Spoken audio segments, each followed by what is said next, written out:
Lyon, donc elle m'a prié de bien devoir demander de l'excuser.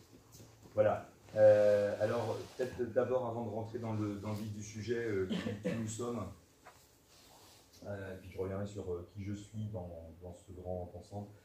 Crédit Agricole Technologies et Services, c'est le partenaire technologique des caisses régionales. Donc, c'est une filiale des caisses régionales de Crédit Agricole, hein, donc c'est une entreprise nationale.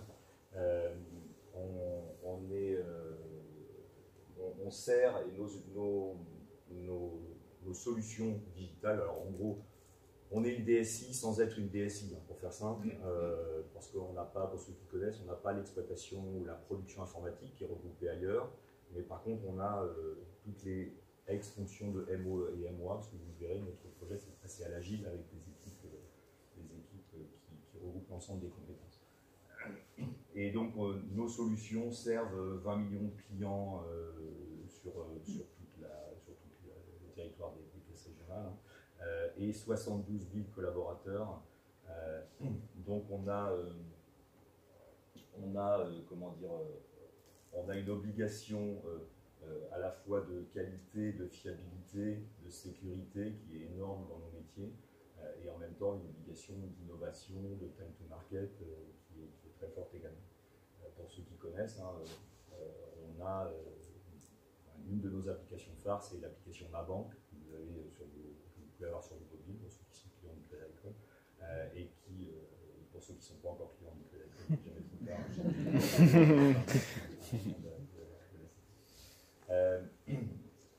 Notre taille, on a 1500 collaborateurs aujourd'hui sur 6 sites. Alors, deux choses, c'est que aujourd'hui, on est sur 17 sites, et dans le cadre de notre transformation, on se concentre sur 6 sites, ce qui était une obligation si on veut faire des équipes agiles, colocalisées, etc. J'en reparlerai un petit peu derrière.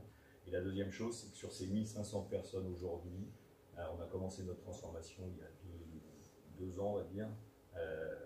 À la fin de notre plan de transformation, dans 3 ans, sur ces 1500 personnes, il n'y a que 500 personnes qui auront été là au début de l'aventure. On aura renouvelé 2 tiers de nos effectifs. Donc c'est aussi un enjeu en termes de coopération et de cohésion d'entreprise, et vous verrez pourquoi est-ce qu'on parle d'un monde de valeur. C'est important aussi. Et on est lancé dans une transformation hors norme, j'en ai un petit peu parlé.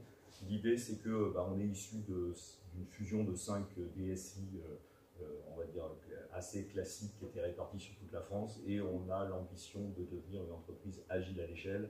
Je ne veux pas vous faire un cours sur l'agile, mais à base de petites équipes colocalisées, de chapitres, etc. J'y reviendrai un petit peu.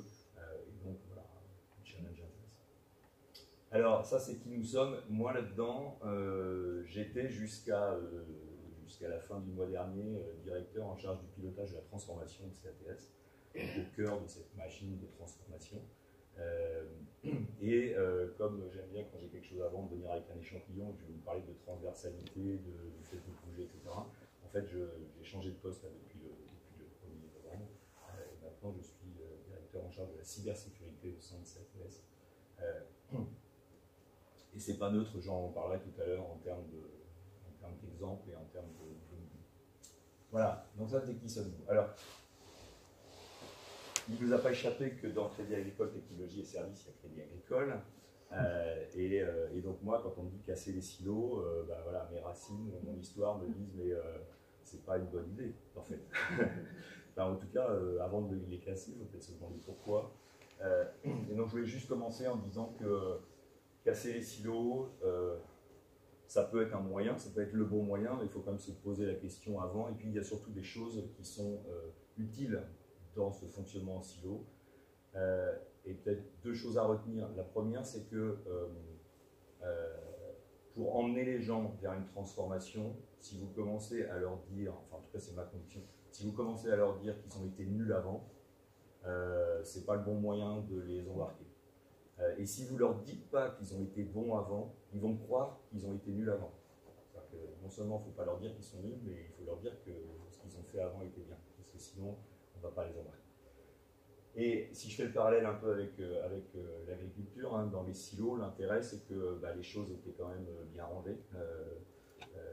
Telle céréale dans un coin, telle céréale dans l'autre, et que la qualité était dans les silos. Donc chez nous, c'est les compétences, hein, elles étaient dans les silos. Les gens, ça c'est important. Il y avait une certaine efficacité quand même, hein, dans un silo. Vous savez où est-ce que les choses doivent rentrer, où est-ce que les choses doivent sortir. C'est assez efficace. Vous verrez, enfin, pour ceux qui connaissent un peu l'agile, les premiers mois de l'agile, c'est pas l'efficacité qui est le premier critère qui vient à l'esprit quand on voit ce qui se passe quand même. Donc, voilà. Il y a une certaine lisibilité, hein, à la fois dans l'entreprise et vis-à-vis de l'extérieur. Pour nous, nos métiers, on sait qu'il y a la prod, on sait qu'il y a des développements, on sait qu'il y a la maîtrise d'ouvrage, ça représentait une certaine intérêt. Et puis pour les collaborateurs, notamment dans une entreprise importante et notamment délocalisée comme la nôtre, les fameux silos, c'est aussi le bon niveau d'appartenance, c'est aussi un niveau de sécurité au sens de réassurance dans un monde qui change, de repères qui changent, savoir que je suis, que je participe à, que je suis membre de telle direction, que je suis dans tel ensemble, au-delà de ma petite personne, mais de mon équipe proche, c'est aussi un élément important. Et donc toutes ces choses-là, c'est des choses qu'il faut garder en tête. On veut casser les silos et reconstruire quelque chose derrière. C'est des ressorts humains importants à garder en tête et qu'il faudra sans doute retrouver ensuite. Alors, ce que l'on a fait nous, ce que je vous propose, c'est quelques flashs sur 2-3 leviers qui, pour nous, ont favorisé la coopération dans cette étape de transformation, avec, on verra à la fin, une certaine réussite. Pour l'instant, rien n'est gagné. Et donc le premier de ces leviers, c'est ce que j'ai appelé une organisation agile et responsable. Alors, juste pour vous dire que voilà, on était dans une organisation classique, hein, avec des équipes et puis un management et puis des instants de décision, un truc classique. On s'est aperçu, comme beaucoup, que le rythme et la nécessité de mettre toutes les compétences et toute la coopération ensemble, ça ne marchait pas avec ce type d'organisation. Donc on a décidé de passer dans une organisation qu'on appelle agile à l'échelle. Alors les 3 niveaux, c'est que les petites équipes qui développent, qui conçoivent, qui imaginent, qui conçoivent et qui développent nos solutions, c'est des petites équipes multifonctionnelles. Alors je pense qu'on va retrouver la même chose dans vos métiers. Et donc ça s'appelle des squads.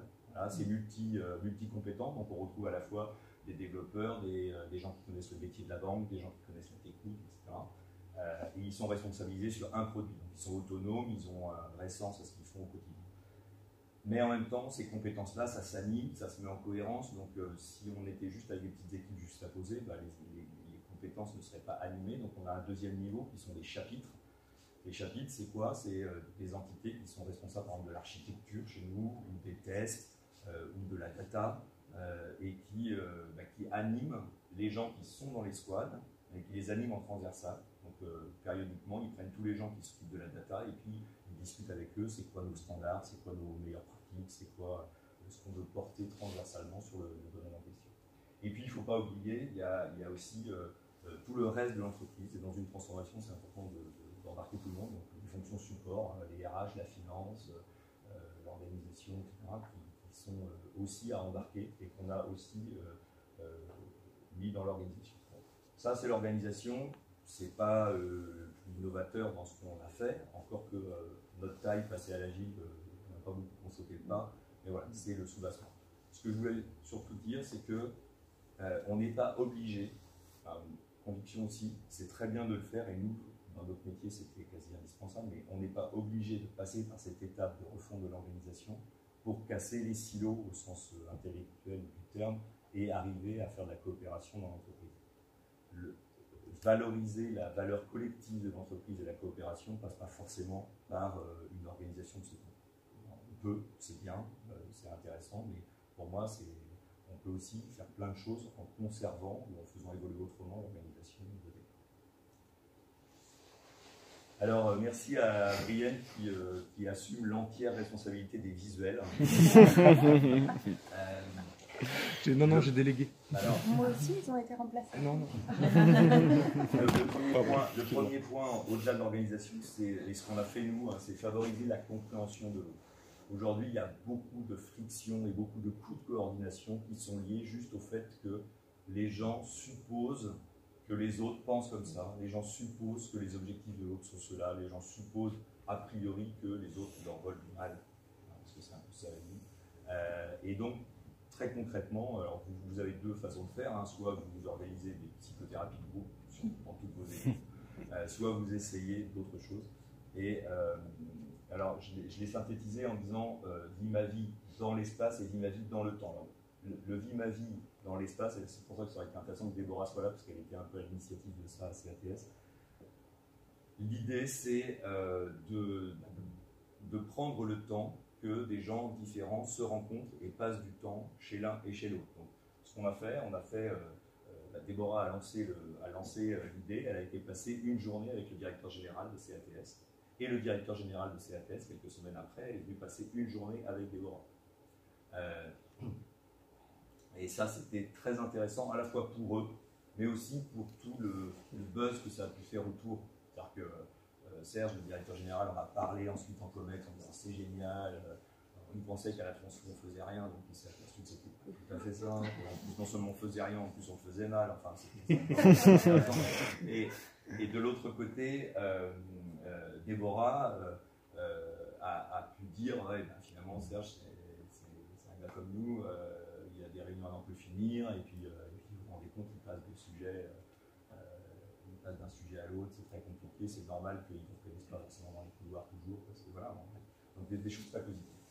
On le développe aussi de collaborateur à collaborateur, et on l'a fait notamment parce que comme nous, on passe, je vous ai dit, de 17 sites à 6 sites, il y a des gens, des sites qu'on ferme, qui vont travailler sur les nouveaux sites.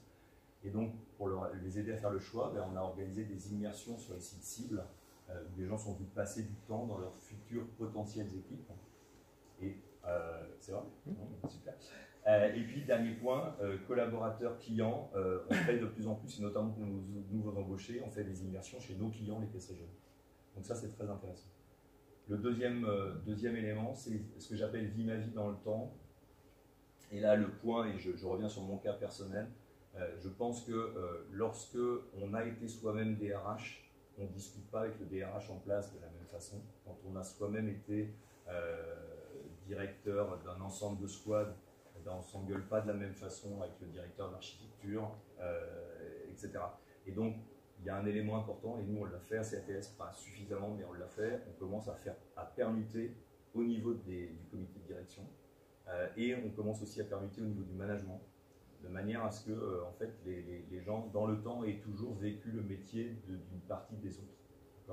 Et alors, on peut même aller un cran plus loin, en projetant les gens, en disant « tu es responsable de ça, mais demain, tu seras responsable d'une entité qui aujourd'hui est ton client ». Et donc, en réfléchissant au parcours de carrière, etc., de projeter les gens dans le temps, c'est aussi intéressant. Donc, tout ce qui est un peu la GPEC du management, c'est intéressant d'avoir ça en tête. Et nous, on commence à le faire. Donc j'ai complètement exposé le temps. Non, mais c'est pas grave. Vas-y, trop. Le deuxième élément, donc ça c'est la compréhension. Le deuxième élément, c'est de favoriser un sentiment d'entreprise. Alors, on ne parlera jamais, enfin en tout cas pour nous, hein, je parle juste de nous, je généralise, mais je ne sais pas si c'est généralisable, en tout cas chez nous ça a marché. On ne passera jamais assez de temps à parler du client en interne de l'entreprise. Donc nous, récemment, on a fait venir la directrice générale de la caisse d'à côté, donc Atlantique Vendée, dans nos équipes. On a passé 1 heure. On a organisé une gallery walk chez nous, où en fait, on a fait venir des gens d'agence qui utilisaient une de nos solutions, et ils ont présenté cette solution vue de leur point de vue d'utilisateur aux gens qui l'avaient développée chez nous. Et c'était très intéressant de voir les gens qui l'avaient développé, qui attendaient à ce que les collaborateurs en agence utilisent le truc d'une certaine façon, qui s'apercevaient que c'était utilisé d'une autre façon. Enfin, c'était très très intéressant. Donc on peut en faire des tartines, hein, et il faut, et on peut le faire, et c'est toujours bien, parce que ça permet aussi, les gens n'y pensent pas uniquement à leur petit truc, ils voient la globalité et la finalité de ce qu'ils font. La deuxième chose qui est un peu liée, hein, c'est de développer chez les directeurs et les managers le sentiment de leur rôle de leader, non pas de leur secteur, mais de l'entreprise. Donc nous, on fait pas mal de séminaires d'ensemble. Alors c'est pas un séminaire au sens trouver dans un bel hôtel, etc. Mais c'est aussi des moments où on parle de l'entreprise en général, de sujets globaux. On encourage aussi nos leaders à se rencontrer en dehors de leur boulot propre pour discuter de c'est quoi mon rôle de leader. On a développé des objectifs spécifiques où en fait chaque leader a 5 grands types d'objectifs. Il y en a 4 qui sont des objectifs globaux. C'est-à-dire, je suis acteur de la transformation de l'entreprise, je suis acteur de la bonne marge de l'entreprise, je suis acteur de la sécurité globale de l'entreprise. Et après, cinquième, j'ai mon business, il faut que je le fasse. Mais donc on développe ça et c'est important. Et c'est pas gagné, y compris pour les directeurs, notamment dans nos métiers où en fait les directeurs sont issus de métiers techniques et donc ils étaient assez spécialisés. Donc c'est important. Et puis, alors ce qu'on a appelé, ce que j'ai appelé là les intermédiaires culturels, une façon, et c'est un peu, ça nécessite vraiment du lâcher prise pour les comités de direction, mais c'est de laisser les initiatives se développer. Mais ça ne se fait pas tout seul, c'est bien d'avoir des gens qui sont fers de lance de ça. Donc nous, ce qu'on a fait, c'est qu'on a créé un réseau d'ambassadeurs. Je vous ai dit, on est 1500. On a un réseau d'une centaine d'ambassadeurs répartis sur tous les sites que nous, on anime, qu'on laisse se déployer sur les sites, prendre des initiatives, d'animer, de faire là aussi des communautés, etc. Moi, j'ai un rôle d'expliquer à mes collègues directeurs qu'ils ne vont pas forcément faire des bêtises. Ça peut, éventuellement, on n'est pas à l'abri d'un succès. Ça peut aussi servir à quelque chose, ça peut aussi apporter à l'entreprise. Alors, c'est pas évident. Mais ce réseau d'ambassadeurs-là, on s'en aperçoit, on a quoi, Thierry, 18 mois, 2 ans de recul. Aujourd'hui, ils sont reconnus dans l'entreprise, ils ont un rôle important vis-à-vis de nouveaux embauchés. Ils commencent à être. Les directeurs s'appuient sur eux pour connaître les sites. Parce que quand on a un directeur parisien qui vient sur Nantes, on a l'impression d'être en Papouasie Nouvelle-Guinée. Donc c'est bien, ils discutent avec les ambassadeurs, c'est quoi les problèmes, etc. Et ça c'est des problématiques qui sont aussi larges et c'est intéressant. Donc développer le sentiment d'entreprise. J'ai dit l'organisation agile. Connaître l'autre, le sentiment d'entreprise, c'est vraiment trois éléments importants. L'avant-dernier point, et ce qui est notable là, c'est qu'on fait ça en dernier presque. Dans les projets d'entreprise, souvent vous définissez la stratégie, après vous essayez de mettre un peu la sauce autour avec la vision, les valeurs de l'entreprise, puis vous commencez par asséner ça à tout le monde, et puis après vous mettez en œuvre votre plan d'entreprise. Nous on a fait l'inverse. On a commencé par mettre en place l'organisation agile, essayer de comprendre, faire du test and learn comme disent les consultants. Et au bout du compte, on s'est aperçu à la fin qu'il nous manquait un peu une brique qui faisait le lien entre, je le disais, les gens qui étaient là au départ, les gens qui arrivent, les gens de la direction, les gens qui sont sur le terrain, nos clients et nous. Et qu'à partir du moment où on disait qu'on voulait passer à l'agile, donner de la responsabilité de l'autonomie, on ne pouvait pas tout processer, on ne pouvait pas avoir des guides de procédure pour tout ce qu'on fait dans la journée, mais qu'en même temps, si on veut libérer l'initiative et que ça serve à l'entreprise, il faut qu'il y ait un très très fort alignement. Et on parle d'alignement stratégique, mais moi ma conviction c'est que dans un monde qui change, où finalement la stratégie, à part servir le client, c'est un peu difficile de savoir ce qu'elle sera demain, l'alignement c'est l'alignement culturel qui est important aussi. Et cet alignement-là, nous on l'a traduit, non pas dans des valeurs un peu désincarnées, mais dans nos engagements au quotidien. C'est vraiment c'est vraiment le collectif. Engagement, c'est plus que des valeurs, on veut les incarner, et quotidien, c'est tous les jours. Et donc voilà, après, ce slide-là ne rend pas justice un peu à la profondeur de ce qu'il y a derrière chacun des thèmes, parce que on les a décrits à notre sauce, en essayant de prendre le meilleur de la culture agile qu'on veut importer dans l'entreprise et puis de la culture crédit agricole qui est notre terreau d'origine. Mais voilà, et on est en train de lancer une opération dans l'entreprise de découverte de ces engagements au quotidien et de mise en mouvement de l'ensemble de l'entreprise. Et pour vous donner l'exemple, en fait, on va le faire à base d'escape game. C'est-à-dire que sur nos 1500 personnes, nos 17 sites actuels, enfin on va le faire sur 15 sites, parce qu'il y en a 2 qui sont déjà presque en train d'être fermés, mais sur nos 15 sites, on va organiser des escape games pendant 10 jours, là, entre le 21 et le 28 novembre, où les gens vont découvrir ces valeurs-là à base de jeux. Et puis après, auront un temps de réflexion et d'échange en commun. Et puis ensuite, on reprendra ça dans chacune des équipes dans les mois qui viennent. Et pour finir, ça marche. C'est-à-dire que tout ce que je vous ai présenté là, et plein d'autres choses encore, mais ce qu'on essaye de faire là, on mesure ce qu'on appelle le score d'embarquement de nos collaborateurs. On fait une enquête tous les 6 mois à peu près, où on leur pose une vingtaine de questions, et ça permet de voir si les gens sont prêts, c'est-à-dire s'ils ont compris ce que c'était que la transformation, s'ils sont volontaires, c'est-à-dire s'ils ont envie d'y aller, et s'ils sont capables, c'est-à-dire s'ils sentent qu'ils ont les moyens en termes de compétences, en termes d'appui du management, etc. Et sur ces 3 dimensions-là, en fait, après, quand on analyse des résultats, on a des gens qui sont promoteurs, donc ils sont à la fois prêts, volontaires et capables. On a des gens qui sont, qui sont non embarqués, donc c'est des gens neutres, on va dire. On a des gens qui sont perdus ou réfractaires. Donc ça, c'est des gens qui se sentent pas bien dans le truc. Et on fait la différence. Alors on laisse ceux du milieu, on les laisse, mais dans le calcul de l'indicateur là. Et on fait la différence entre les promoteurs moins les réfractaires et les perdus. Et quand on fait cette différence-là, il y a 1 an, on était à moins 18. Au mois de mars, c'était équivalent. On a refait l'enquête là en octobre, on est à plus 12. Donc sur une entreprise de 1500 personnes, vous voyez les masses de gens qu'on a réussi à déplacer en termes de conscience et d'envie de faire cette transformation. Aujourd'hui, des gens avec des questions simples, mais se sentent à la fois prêts, volontaires et capables de vivre ce que je vous ai dit là, il y en a, on est à plus de 45% des gens de l'entreprise, presque à la moitié des gens de l'entreprise, qui sont non pas juste OK pour la transformation, mais promoteurs de la transformation.